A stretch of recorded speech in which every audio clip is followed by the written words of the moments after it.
Y continuamos con más, ya están listos en Sin Filtro, así es que usted también, por favor, participe, que es importante que lo haga. Adelante, Bacon Chico, el análisis. Gracias, María Luisa. Esta noche en Sin Filtro analizamos lo ocurrido este día, los diversos allanamientos que dieron en contra de una estructura criminal integrada por policías y ex policías. Hablamos de SF, Comando Silencioso, pero antes nos vamos con la nota del día.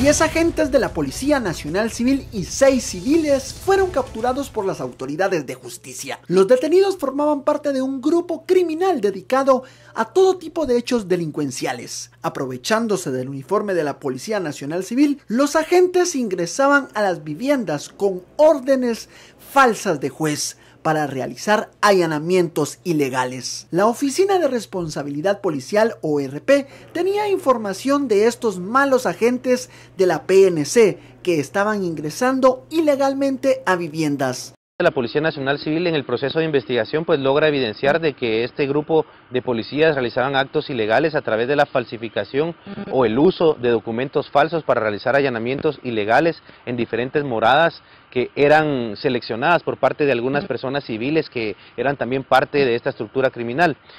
Hay 2 personas que ya fueron sentenciadas por haber sido capturadas con anterioridad por parte de la Inspectoría General. Durante la captura de esta estructura del crimen organizada conformada por agentes de PNC, se decomisaron varias pistolas, celulares y un radiotransmisor portátil con el cual se comunicaban para cometer sus fechorías.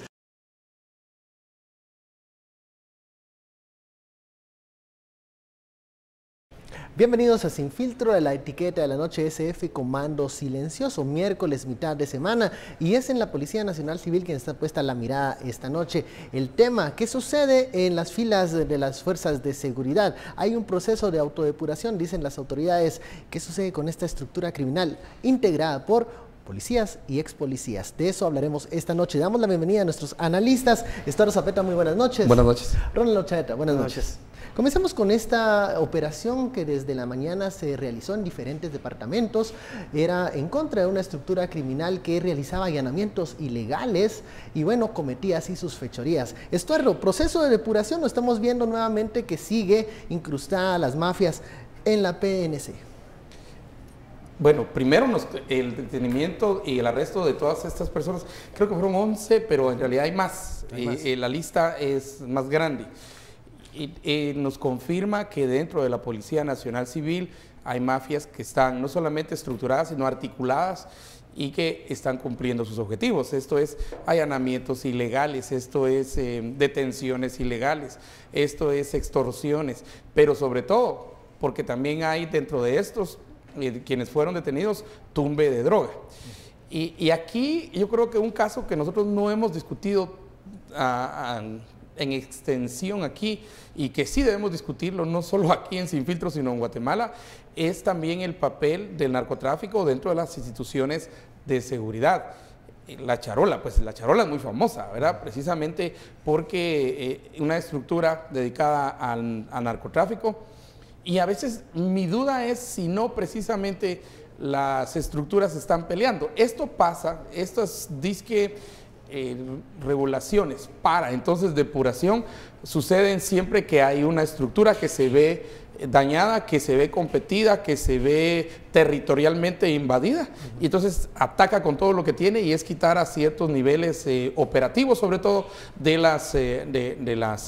la otra estructura competidora. Y entonces aquí es, primero, la evidencia es bastante fuerte contra estos, pero estos en realidad son operativos, o sea, son mandos medios. Hay mandos arriba que todavía no han sido ¿Crees tocados. que no hemos llegado entonces al puppet master que está detrás de... Correcto, que es realmente la pugna que se tiene, digamos, entre los grandes, que no permite que entonces se pueda hacer una verdadera depuración de la PNC. Además, ha habido desmantelamiento de algunos grupos. El antisecuestros fue desmantelado. Por ahí viene la información que hay otros grupos que, si no van a ser desmantelados, van a tener cambios fuertes y también ascensos irregulares. Y eso, los ascensos irregulares, tampoco lo echemos a saco roto, porque eso le pega no solamente a la moral, sino es ilegal.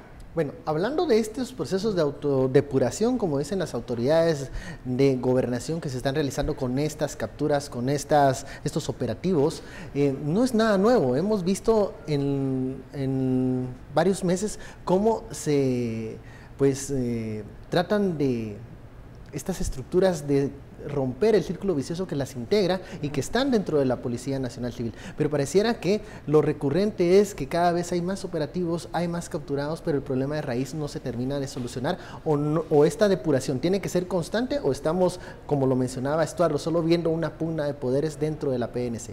Yo creo que hay varias variables. Hoy yo comparto la tesis de Estuardo sobre que hay pugnas de poder, hay problemas de cuerpos paralelos y ilegales que están alrededor de la PNC, porque sabemos de que hay varios elementos que traen consigo que los procesos de fortalecimiento institucional de la Policía Nacional Civil en los últimos años, para bien o para mal, se han detectado y se han llevado a juicio a muchas de las estructuras criminales que operaban a favor del crimen organizado, del narcotráfico o incluso estructuras de corrupción en el Estado, no solamente en la Policía Nacional Civil. Pero paralelo a eso, también hay que poner en perspectiva de que la Policía Nacional Civil necesita, por ejemplo, ciertos ajustes, ¿verdad? Y en algunas ocasiones, por ejemplo, yo he compartido con gente que ha trabajado el tema y es necesario hacer una reforma a la ley de la Policía Nacional Civil.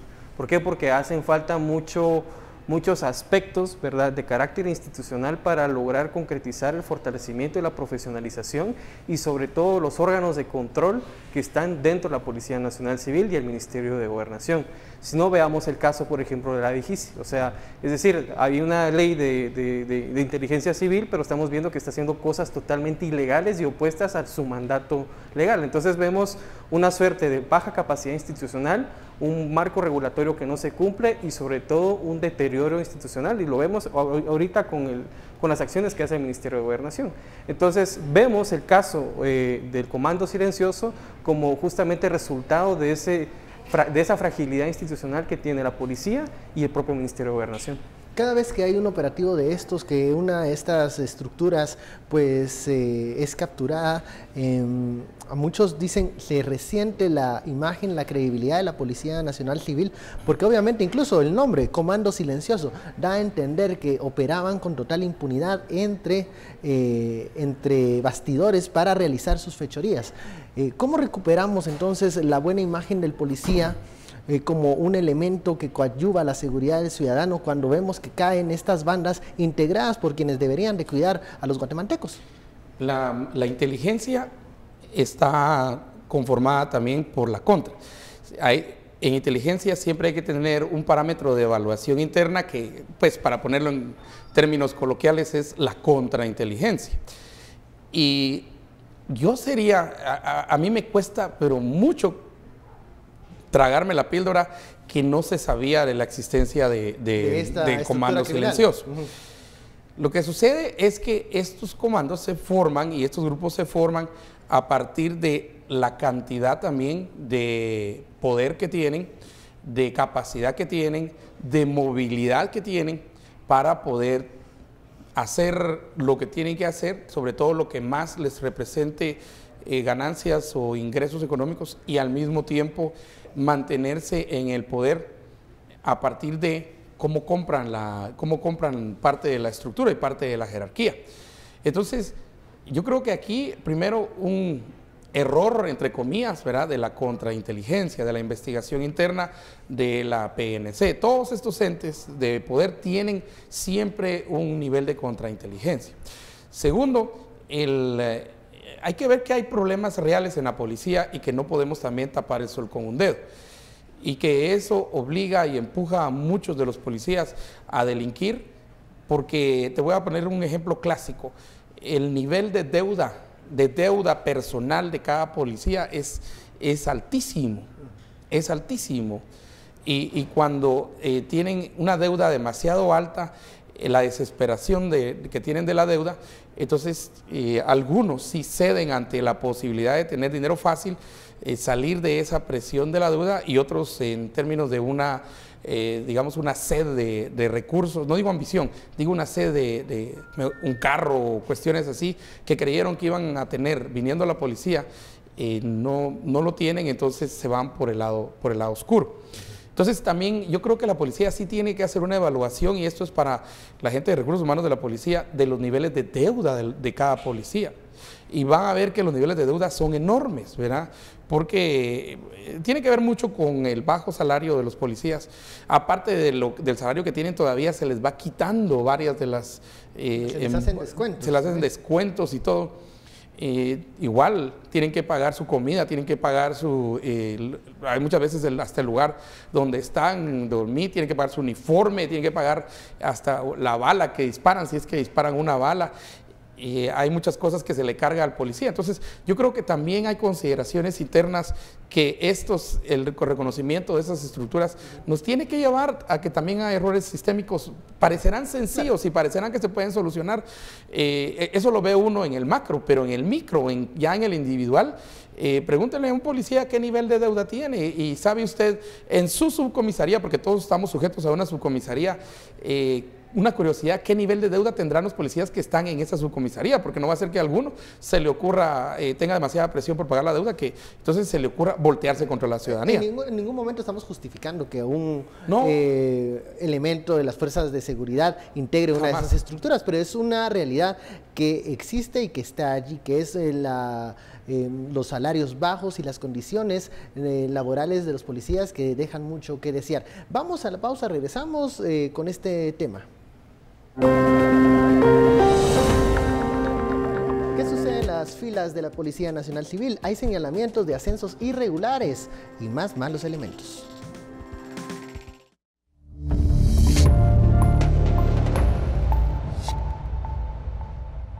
Regresamos a Sin Filtro, la etiqueta de la noche, SF Comando Silencioso. Estamos hablando de estos operativos realizados en la mañana que, bueno, buscan detener a esta estructura criminal que funcionaba dentro de la Policía Nacional Civil con efectivos de seguridad y también expolicías.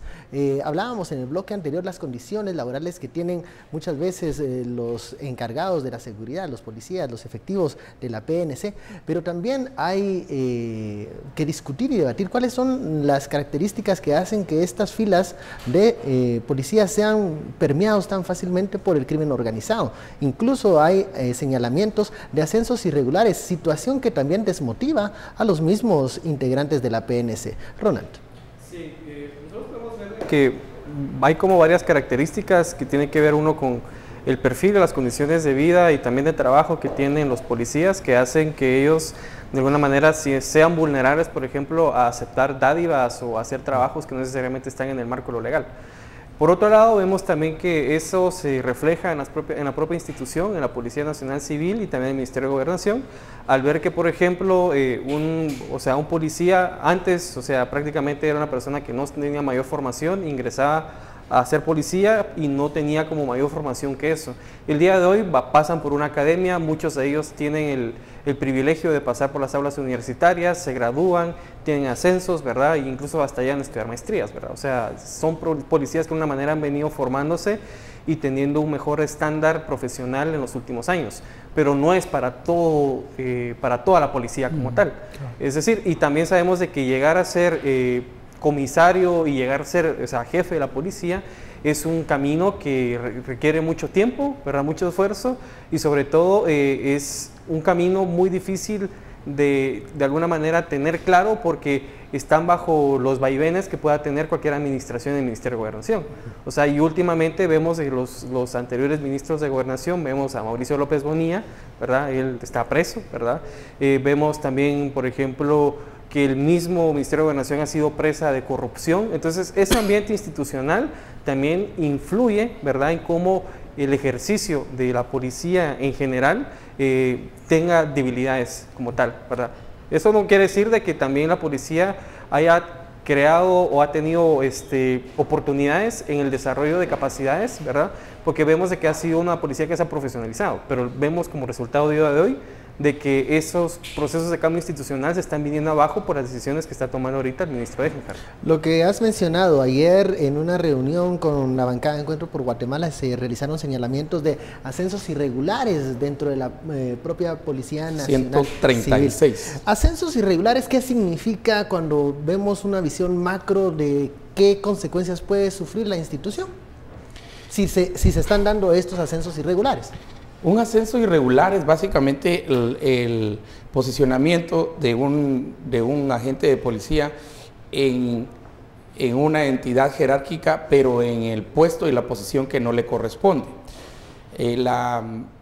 Las entidades jerárquicas son meritocráticas y entonces han utilizado el argumento de por su trabajo, sus servicios. Entonces, por ejemplo, no sé, vos no puedes lanzar a un inspector de una vez a oficial primero.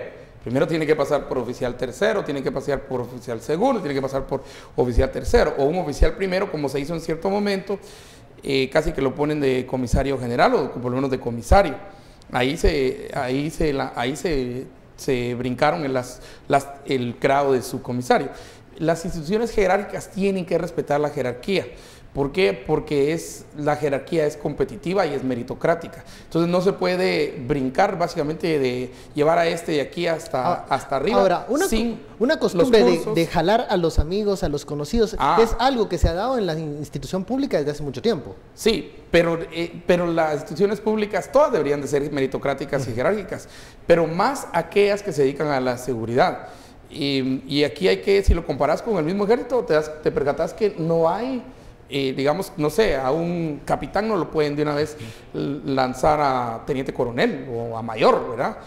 Tiene que tener sus cursos, tiene que tener preparación, tiene que tener un nivel también un currículum que lo lleve hacia arriba. Y entonces, y aún ahí hay ciertos exámenes, desde exámenes físicos o también exámenes de capacidades intelectuales, académicos, cursos y todo esto.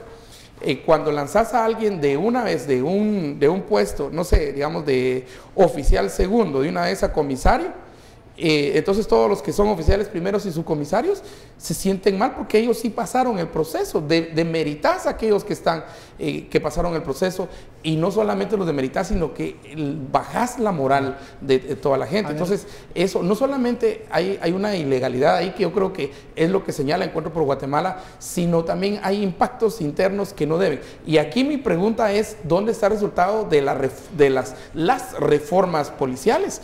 Porque nosotros deberíamos de tener resultados ya, debería ser una policía mejor. ¿Cuánto dinero no hemos gastado nosotros en reforma policial? La reforma policial la puede truncar, la puede impulsar, la puede reforzar o incluso modificar el ministro de Gobernación o quienes están a cargo del ministerio. ¿Qué está pasando con estos intentos de encarrilar la Policía Nacional en el camino de una policía profesional, una policía meritocrática, una policía cada vez más técnica? Ese es el camino que creo yo que en su momento trató de liderar Helen Mack y luego Adelita Torreviarte, entiendo yo, y que ella misma, una de las razones de por qué se cae los avances que tenía en materia de reforma policial es de que ella no tiene comunicación con el actual ministro. Es decir, o sea, habían una serie de planes y una serie de políticas que emanan de esta reforma, ¿verdad? Que a algunas sí se le dieron continuidad y a otras no. Ahora, reconocemos entonces que procesos como la reforma policial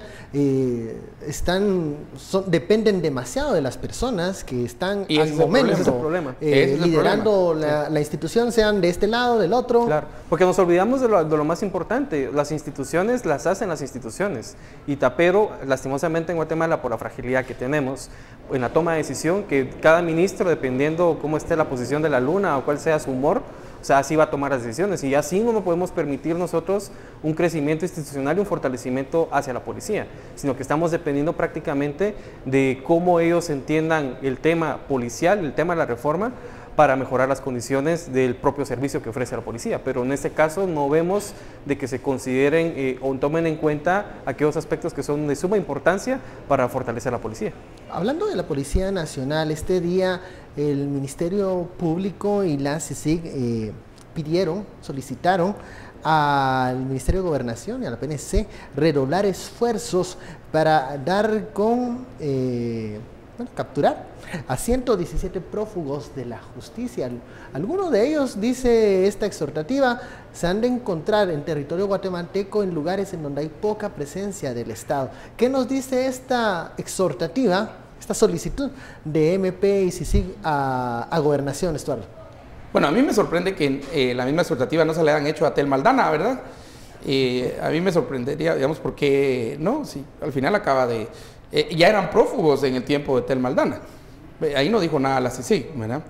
y por qué si la exhortativa es, ¿verdad?, la búsqueda de, y aquí básicamente es un mensaje para Interpol, ¿verdad? O sea, tengamos claros que ellos serían, porque dicen muchos de estos están también fuera del país, prófugos, ¿verdad? Ahí entran Luis Mendizábal, entra el Zipi, entra, ¿cómo se llama la señora Alba Lorenzana? Ahí entran varios. Rabé ya está en prisión, ¿qué? Preventiva sería, o provisional, no sé ni cómo le llaman en México a este tipo de prisión, ¿verdad? Y otros que estarían entrando en este proceso, pero prófugos, no solo en Guatemala, sino fuera de Guatemala. A mí el llamado me parece que es un llamado constante a que el MP y la CICIG pues redoble, triplique, cuadruplique los esfuerzos para encontrar a estos, porque son piezas de rompecabezas de casos que ya están en proceso. Entonces, está bien, pero en cierto momento mi duda es, ¿por qué no se hizo antes? ¿Verdad? Esta búsqueda debería haber empezado, ¿verdad?, de hace mucho tiempo, porque ojo que no son prófugos de esta administración del MP, son prófugos de administraciones anteriores. Y así que me van a decir, es el MP y no importa quién esté al frente, ¿verdad? Pero si se hace un llamado a las instituciones, aquí es un llamado al ministro de Gobernación, ¿verdad?, una presión al ministro de Gobernación, hubiese sido también esa búsqueda enorme también de acelerar casos. Aquí hay no solamente el Ministerio de Gobernación, aquí entra el Ministerio de Relaciones Exteriores, entra Interpol, entran muchos organismos en términos de, por ejemplo, encontrar a una persona fuera de Guatemala, un prófugo de Guatemala, de algún crimen cometido en Guatemala, fuera de Guatemala, y acelerar esos procesos. Lo estamos viendo en el caso Rabé, lo estamos viendo en el caso Valdizón, que no solamente es el Ministerio de Gobernación, aunque el Ministerio de Gobernación, por supuesto, tiene una parte fundamental en la persecución, localización y arresto de estas personas. Hablabas, Estuardo, sí, los casos abarcan desde 2009 a 2018. De estos 117 prófugos, 9 están o se cree que están fuera de Guatemala. Del resto no hay información. ¿Qué nos dice esta exhortativa, sugerencia o petición que hace MP y CICIG a Degenhardt? Bueno, yo creo que, o sea, también es un mensaje como que de doble filo, es decir, un mensaje de que no sabemos realmente. Entiendo yo que ese trabajo interinstitucional entre el Ministerio Público, CICIG y Ministerio de Gobernación debería ser un trabajo horizontal y súper comunicativo para entender cuáles son los avances en la investigación penal, no solo del lado del MP, sino también ver el estatus, por ejemplo, de los prófugos, ¿verdad? En todo caso, no sabemos a ciencia cierta si el Ministerio de Gobernación está haciendo su trabajo. Puede hacer también un llamado de atención de parte de CICIG MP diciendo, bueno, miren, nosotros queremos seguir colaborando en el tema de justicia y seguridad, ¿verdad? Pero nosotros queremos saber respuestas de parte del Ministerio de Gobernación si están haciendo las investigaciones pertinentes para la captura de estos prófugos, ¿verdad? Porque el tema de jurisdiccional también penal no solo es ámbito del Ministerio Público, ¿verdad? Y vemos también que hay cierto temor después del descabezamiento de la Dirección General de Investigación Criminal, ¿verdad? Que de alguna manera es la dirección que de alguna manera le da seguimiento a este tipo de casos, ¿verdad? De gente que está prófuga y que deberían de alguna manera estar siendo capturados. Estamos viendo entonces que esta exhortativa puede ser lo que mencionaba Estuardo, sí, un recordatorio de este tema pendiente de los prófugos de la justicia, que no es nuevo, pero también un mensaje a uno de los, digamos, que integra este equipo que es MP, CICIG, Ministerio de Gobernación, que podría ser, trabajemos más en coordinación. Lo que no sabemos pero es en realidad qué tanto, pero el mensaje realmente es de la Embajada de Estados Unidos. Sí. No nos perdamos, pues, o sea, que use al MP y a la CICIG.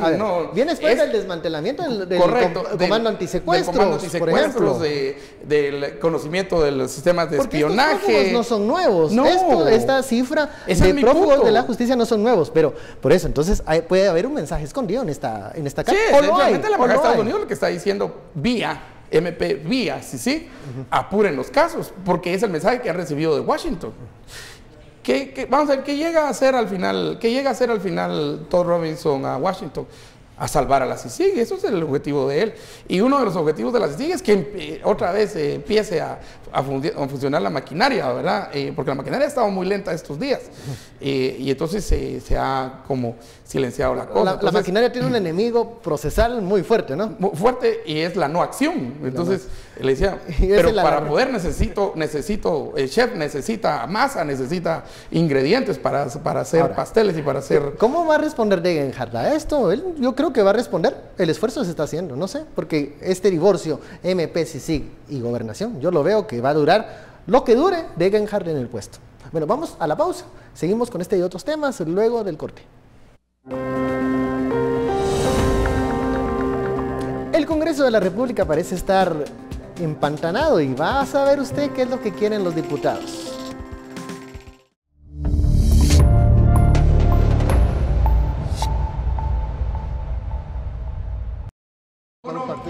Según el diputado Mario Taracena, varios congresistas que son tránsfugas y que tendrían impedimento para reelegirse buscarán bloquear la agenda legislativa para que no se apruebe ninguna ley hasta que no se reforme el artículo 205 ter de la ley electoral. Sí hay movimientos en ese sentido y tengo entendido que hay una presión para el hemiciclo de no pasar absolutamente nada de parte de todos los que tienen problemas con el transfugismo hasta que no se les arregle ese asunto. Vamos a empezar a sentir el pulso, pero a ver si es cierto, pero ellos dicen que no va a pasar absolutamente nada hasta que no les arreglen eso. Entonces, mire, yo siento que si lo quieren arreglar, pues que lo arreglen, pues la mayoría manda. Ahora, Guatemala no quería el transfugismo, eso hay que dejarlo bien claro y nosotros lo dejamos prohibido para siempre, enterrado. El impedimento es para 76 congresistas que renunciaron al partido por el cual fueron electos. La sanción quedó establecida en la reforma a la ley electoral aprobada en 2016. El transfugismo es una mala práctica, es salir a comprar y vender diputados que se vendan, es perverso, está mal, eso hay que prohibirlo. Entonces, un partido se esfuerza en llevar un diputado, hace todo lo posible, gasta sus recursos para que el otro cuate al llegar al Congreso se vaya. Yo les recuerdo que a la UNE, de 48 diputados en el 2012, se nos vendieron 41, solo 7 quedamos. ¿Se puede imaginar el trauma que fue para nuestro partido eso? Una iniciativa modificaría la prohibición, pero esta aún no tiene dictamen favorable y hasta el momento la supuesta medida de presión de los tránsfugas no se ha evidenciado. Bueno, este es el escenario del Congreso de la República, donde la maquinaria de por sí no camina rápido, pero ahora, dicen algunos diputados, hay un incentivo para que nada se mueva. Y hay un premio al final del arco iris, que es lograr reelegirse, modificar la ley electoral de partidos políticos finalmente, obtener los consensos, los votos necesarios para estar en la papeleta en 2019. Estuardo, ¿anticipabas que iban a comenzar a hacer berrinche los niños? Los nenecos empezaron a hacer berrinche, ahora no se mueven, ahora nada va a pasar en el Congreso. Ojo que vienen decisiones muy fuertes. Pero a mí el berrinche también se me hace una muestra de debilidad de no tener los votos necesarios, porque si no, hubiesen dicho, sí, aquí esto pasa, se modifica y nosotros somos los dueños del Congreso. Tenemos los votos y lo vamos a cambiar, es un cambiecillo así. Ojo que yo creo que lo primero que tienen que hacer, esto es tal vez aquí la estupidez es mía en pedir un poco de humildad a los diputados en reconocer que metieron las 4, ¿verdad? Cuando aprobaron eso, y eso les pasa por no leer lo que aprueban. Ellos mismos aprobaron una autoprohibición por la cual si no están en el partido que fueron electos no pueden participar. Ahora le echan la culpa a Taracena, pero obviamente pero la ley ya conociendo a Taracena yo hubiera leído la cosa 3 veces. La ley ya está. O sea, digamos, aquí pueden echarle ustedes la culpa a la dama de la justicia si quieren, ¿verdad? Pero no, ya está. Entonces ahora vamos a tener un Congreso congelado, un Congreso donde no va a pasar nada, donde el único objetivo del grupo son 74, ¿verdad? Más o menos los que están en la picota. Entonces, que no llegan a consenso, porque al final tendrían que lograr 105 y no lo van a lograr. A ver, no lo logran. Entonces, estos 74 se van a parar en sus 4 y van a decir aquí no pasa nada. Y ya desde hoy lo anunciaron. Y sí tenemos decisiones de Congreso importantes por lo menos de aquí a diciembre. A ver, hablabas en otros programas, Estuardo, de que había que poner mucha atención con la UNE, que la UNE era uno de estos partidos que no estaba interesado en darles luz verde a los tránsfugas porque están en una posición de ventaja, pero también hay otro personaje que puede ser favorecido por esta situación y que si no mueve prenda también será favorecido y es el señor mueve Felipe. Prenda. Sí, el señor Felipe Alejos en todos. todos, o sea, entiéndanlo, los televidentes, entiéndanlo. Si lo ves fríamente, todos y este grupo de diputados que acompaña a Felipe Alejos, pues no se han cambiado de partido y van a poder competir en las próximas elecciones en situación de ventaja frente a estos que van a tener que acomodar las listas a última hora para darle a los familiares o cercanos y tratar de mantener una cuota de poder. ¿Cómo miras el Congreso de la República para este semestre? Yo creo que va a estar alegre porque justamente hay temas interesantes como por ejemplo,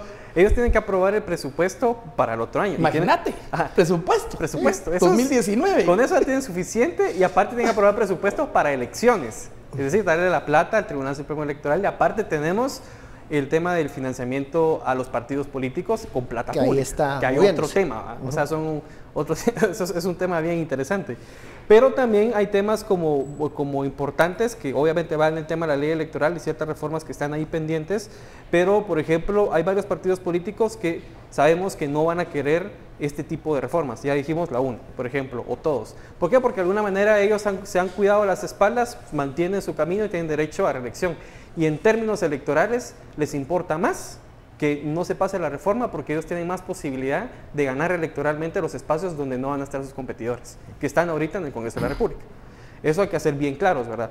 Hay una racionalidad que ellos tienen una posición de dominancia porque de alguna manera están mejor posicionados porque no se han pasado las trancas como lo hicieron otros políticos y otros partidos políticos.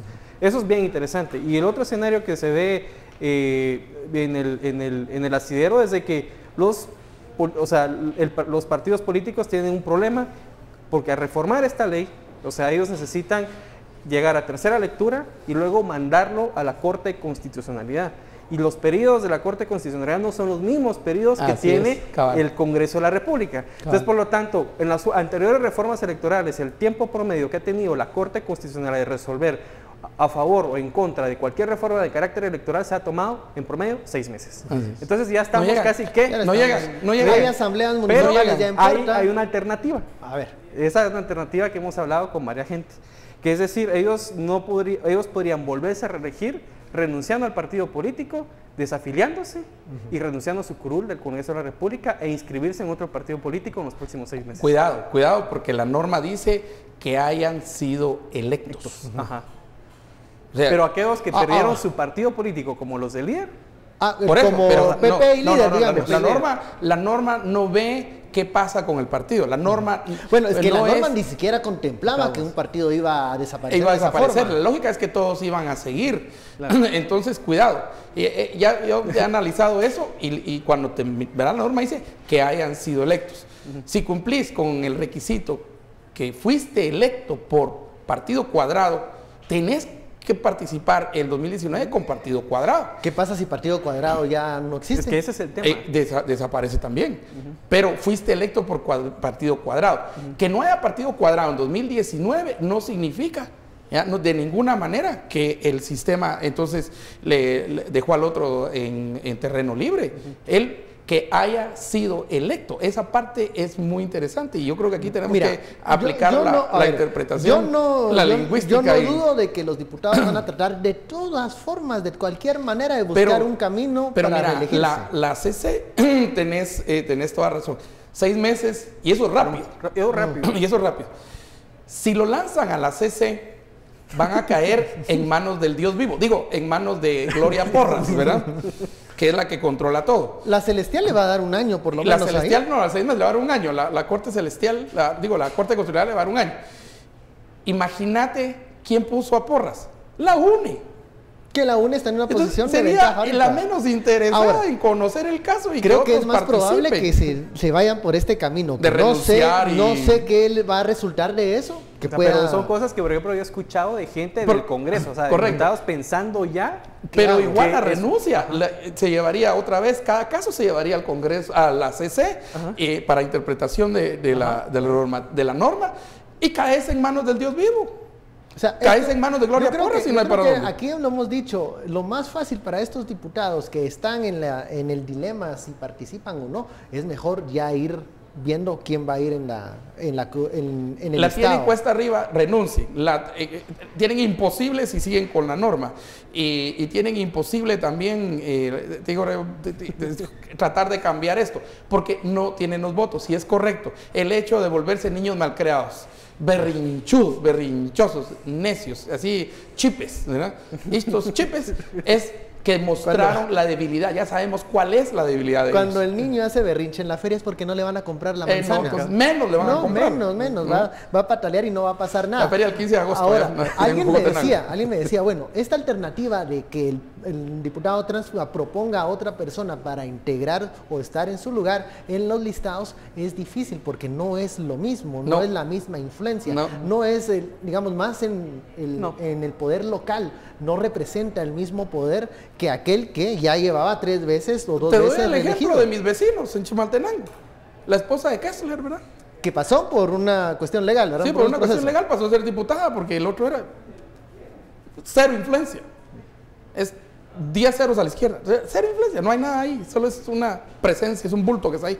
Pero no hay nada. Porque no es diferente a un diputado, ¿verdad? Entonces, dejar ahí a la mujer, imagínate dejar a la esposa, parece pastor de iglesia evangélica, que deja a la esposa ahí a cargo de la iglesia. Llegar a ese nivel nos dice la pobreza de liderazgo que tiene nuestro sistema de partidos políticos. Nos refleja más y refleja más a nosotros y nosotros mismos, que esas son las propuestas que vienen en 2019. Y de veras, qué vergüenza. Esa es la boleta que va a estar en 2019. Ahora, el daño que puede hacer este impasse en el Congreso de la República. Hablamos del presupuesto, pero hay más leyes, hay otros temas que se están... El presupuesto está fácil, ¿verdad? Complicado para el último año. Por ejemplo, elección de Contralor. Si no, imagínate Contralor, pero digamos, si no pasa el presupuesto, seguimos con el presupuesto 2017. Porque ahorita tenemos el presupuesto 2017. Jimmy Morales para decir que no, al presupuesto no 2019, no va a pasar nada. Igual ya sabemos que no van a participar y todo, entonces van a tener una presión enorme en el 2019. Porque ahorita estamos usando el presupuesto 2017, no pasa en el 2017, en el 2019. Aquí, en cierto momento, aún la misma CC va a tener que obligar, como le dicen, conminar, ¿verdad? Conminar al Congreso a que tenga una decisión, por ejemplo, Contralor General de Cuentas. Ahí no se puede en decisiones que tienen que tomar, que tienen tiempos muy específicos. Pero la presión se va a incrementar en una elección como la del Contralor, a puertas de una elección general. Claro, porque ahí difícil. Está la llave de los finiquitos. Correcto. O el candado del finiquito para otros. Finiquito, sí. Que esa es la presión que se va a vivir en los días previos a la elección y con un Congreso en berrinche. ¿Qué puede salir de ahí? Pues al final yo creo que los grandes perdedores somos todos al final. ¿Por qué? Porque tenemos una clase política que lo único que está buscando son sus intereses propios, no está buscando los intereses de la ciudadanía y lo único que les interesa es una reelección. En términos concretos es lo que les interesa.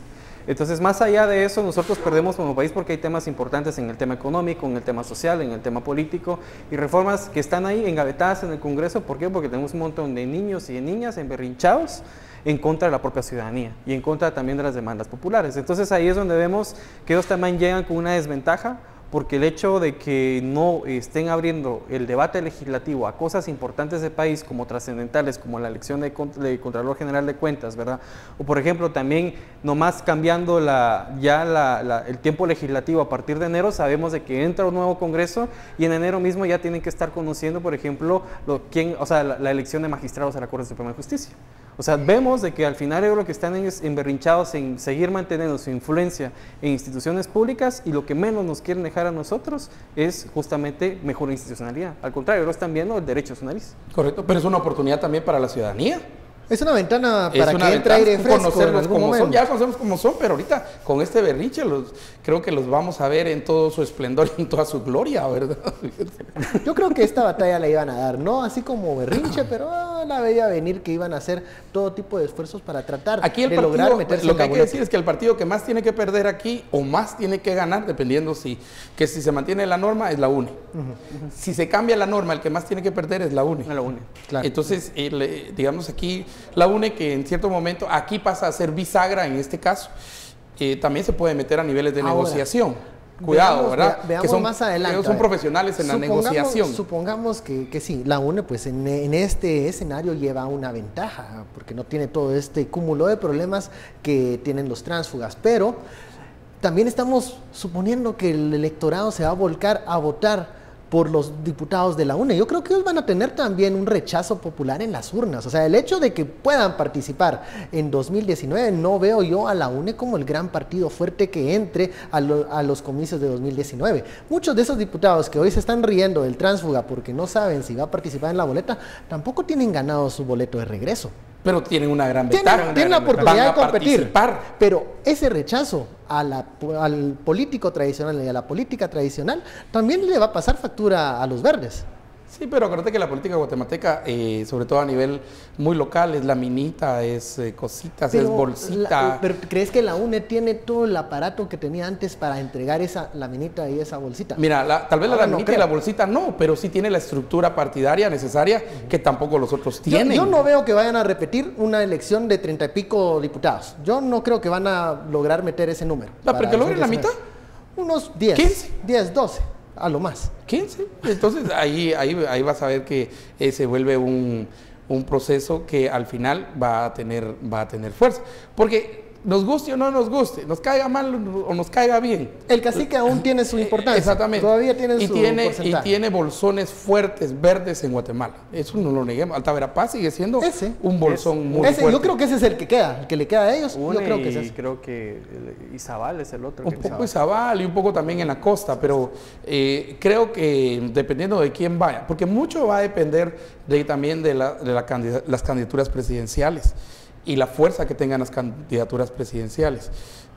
Creo que si va la misma candidata que la vez pasada, ahí sí tenés razón en términos de que no va a votar ni por ella, pero tampoco por el candidato, ni por el alcalde. Pues, bueno, entonces, vamos a la pausa.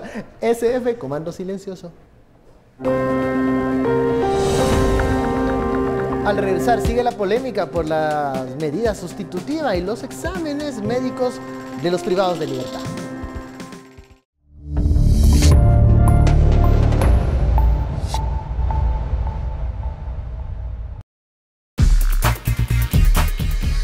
Ya hay procesos abiertos de varios sanatorios por parte del Ministerio Público del INASIF con relación precisamente a este tipo de actividades, sanatorios o exámenes alterados.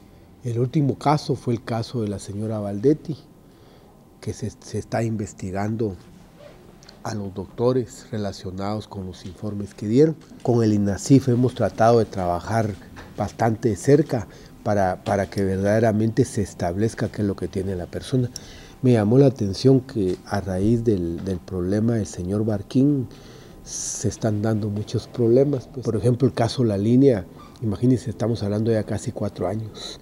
En el proceso de cooptación estamos hablando de casi 3 años. Y el problema es que lamentablemente se han hecho uso de muchos recursos. Regresamos a Sin Filtro, gracias por su sintonía, la etiqueta SF, Comando Silencioso. Escuchaba usted las declaraciones del juez Miguel Ángel Gálvez por toda esta polémica que se ha desatado de la prisión preventiva. Él dice incluso que hay que revisar muy bien los informes médicos y cómo está el estado de salud de aquellos privados de libertad. Pareciera que el juez Miguel Ángel Gálvez tiene la duda que muchas personas comparten de cuál es el real estado de salud de aquellos que están en un proceso legal. Estuardo, ¿cómo se puede aclarar ahí el tema? Ya lo hemos debatido esta semana de la prisión preventiva. Algunos aseguran, se ha abusado de la figura, pero también quieren tener elementos o hay que darle a los jueces elementos para que puedan ver el real estado de aquellos que están en un proceso legal. Bueno, la teoría es que, y la práctica es que es el INASIF el que va a determinar el estado de salud de las personas. De hecho, la expresidenta Valdetti, ex vicepresidenta Valdetti, lo que decía es que ella no confía en la gente del INASIF. Pero eso es lo que tenemos, no tenemos otra cosa. Disculpe, pero aquí no tenemos ni Clínica Mayo, ni Houston Medical, ni tenemos Baylor, ni tenemos, no sé, Cleveland Clinic, ¿verdad? Entonces, ni Bethesda. Entonces, tenemos eso. Y así es como se determina aquí el estado de salud de una persona. Mi pregunta y mi pensamiento es, ¿qué criterios médicos tiene un abogado para tomar una decisión? Me refiero, excelente abogado, excelente juez y lo que usted quiera, pero ¿eso es suficiente para tomar decisiones médicas? ¿O debe haber, aparte de eso, un ente neutro especializado de médicos, ¿verdad? Y médicos forenses, si es posible, en el caso del nivel de la decisión que tienen que tomar con relación a la salud de una persona que está en prisión preventiva, y algunos creo que todavía siguen en prisión, ¿cómo se llama? Provisional. Provisional, ¿verdad? Entonces, ¿cuáles son esos y cuando le dicen, y el juez tiene en realidad una situación bien difícil, y creo que no solo el juez Galvez, sino varios de los jueces, es, mire, verde, rojo, ¿a qué le hago caso? ¿Al verde o al rojo? ¿Verdad? Verde no tiene nada, rojo está grave. Recordemos que en el caso de Valdete incluso hay un sanatorio que tiene una causa abierta por algunos informes alterados. El Valle, ¿cómo se llama? Que está por Valle del Sol. Valle del Sol. ¿Por qué me suena Valle del Sol? No sé por qué. ¿A qué te recuerda? ¿A qué me recuerda? ¿A qué te recuerda? El caso que le dieron, estas prácticas. Que le dieron a la jueza Ifán, le volvieron a dar el caso Gerardi. Bueno, también a la jueza Ifán, a propósito de situaciones médicas, ¿verdad? Pero sin duda también se ha abusado de esta figura por parte de algunos privados de libertad, Ronald. Pero ¿cómo debemos o cuál será el criterio entonces más adelante para revisar estas solicitudes de medida sustitutiva? Ya, es que ahí hay, tenemos dos cosas. Uno, que yo recogiendo debates de redes sociales, algo que me llamó mucho la atención es que, por ejemplo, al final el régimen del sistema penitenciario debería tener su propio sistema de salud. Así es. Claro, entonces, pero... No hay recursos. Pero no hay Nadie recursos. le invierte. Dos, y cuando el Ministerio de Salud ha intentado de apoyar al sistema penitenciario, lo que vemos es que los propios reos se roban el medicamento o amedrantan al médico, ¿verdad? O sea, no hay un criterio de resguardo, ¿verdad? De protección de las personas que trabajan en el área de salud en el sistema penitenciario. Y segundo, el otro tema que vemos como de fondo es de que el propio sistema penitenciario utiliza las clínicas que tenían los privados de libertad para acercárseles, pues. Es decir, o sea, el propio sistema penitenciario no tiene la capacidad ni los recursos de implementar un sistema propio de salud y mucho menos de tener capacidad para la vigilancia epidemiológica de su propia población, ¿verdad? Entonces ahí es donde vemos en concreto que si hay que hacer algo, bueno, la vía es de una manera fortalecer el sistema penitenciario, pero también tenemos la otra paradoja, o sea, ¿en dónde vamos a meter clínicas en un sistema penitenciario que está colapsado, que está sobrepoblado y que no hay capacidad de infraestructura para atender a todos los privados de libertad? Y sobre todo también vemos estos dimes y diretes, por ejemplo, el ministro Soto, cuando él era el director del Hospital Roosevelt, ya no quería recibir reos, privados de libertad porque porque había un peligro, mataron gente y toda la cosa. Bueno, tenía sus razones y justificaciones, pero es ilegal de alguna manera no atender también a la población. Es decir, independientemente de su situación jurídica. Se quedan entre la espada y la pared. Claro, entonces ahí pimponea el sistema penitenciario, el Ministerio de Salud, o sea, al final queda entre medio el organismo judicial, los tribunales y el INASIF, ¿verdad? O sea, y al final lo que no tenemos es capacidad de respuesta del Estado para atender temas tan importantes como la salud de los propios privados de libertad. Ayer en la noche, cuando se dio la noticia del traslado del expresidente Otto Pérez Molina a un centro médico, las opiniones en redes sociales volvieron a surgir estos dos polos, ¿no? De déjenlo que sufra en la asistencia pública, en un hospital público, y otros que decían, bueno, quien no lo está trasladando, si no se le traslada de una manera rápida, el responsable va a ser el mismo sistema penitenciario o el mismo MP, la CICI, el organismo judicial. O sea, el debate se parte en dos y la atención del reo, del privado de libertad, se queda como un segundo tema al final de cuentas. Yo creo que también hay que discutir sobre cómo se están elaborando estos informes médicos, porque ya el hecho de que algunos jueces, como el juez Galvez u otros, duden de la veracidad de lo que se les está diciendo, lo que se está constatando en estos informes, sí nos dice que no tienen muchas herramientas para definir si se va a dar una medida sustitutiva o no. se están casi que quedando con la impresión que tienen del privado de libertad, si está bien. Pero yo regreso a mi punto, que cuáles son los criterios que debe tener un juez, y tiene los criterios médicos. Porque eso, digamos, eso casi que debería ser explícito, ¿no? En este informe, y recomendar el traslado a un hospital o a un arresto domiciliario. Mire, más sencillo, agarre usted los resultados de un examen que usted se haya hecho, ¿verdad? Léalos e interprételos.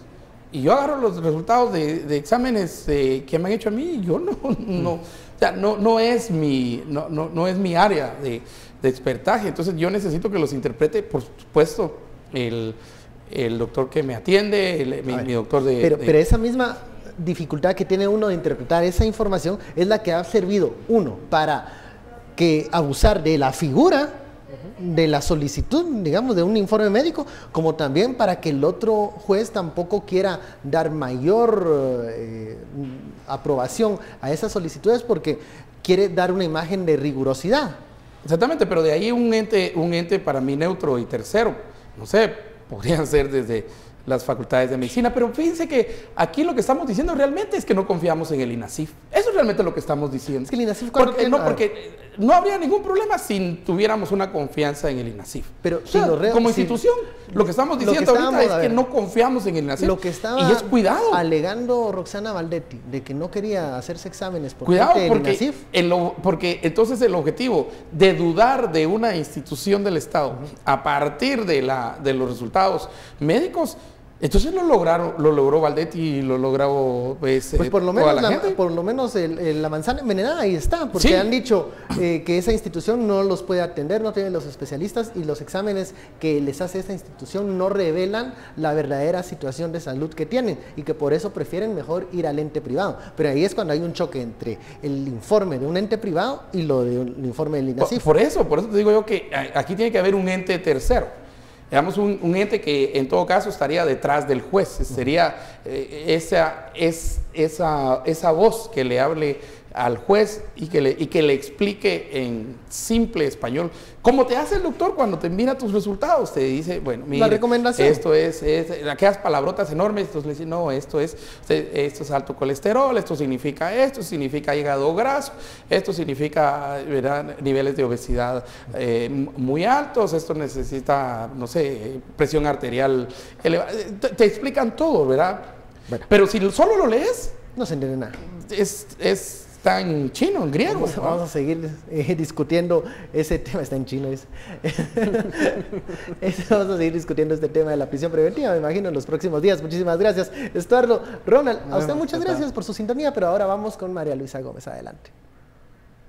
Gracias, como todas las noches, a los analistas de Sin Filtro, Ronald, Estuardo, Benkei Chin.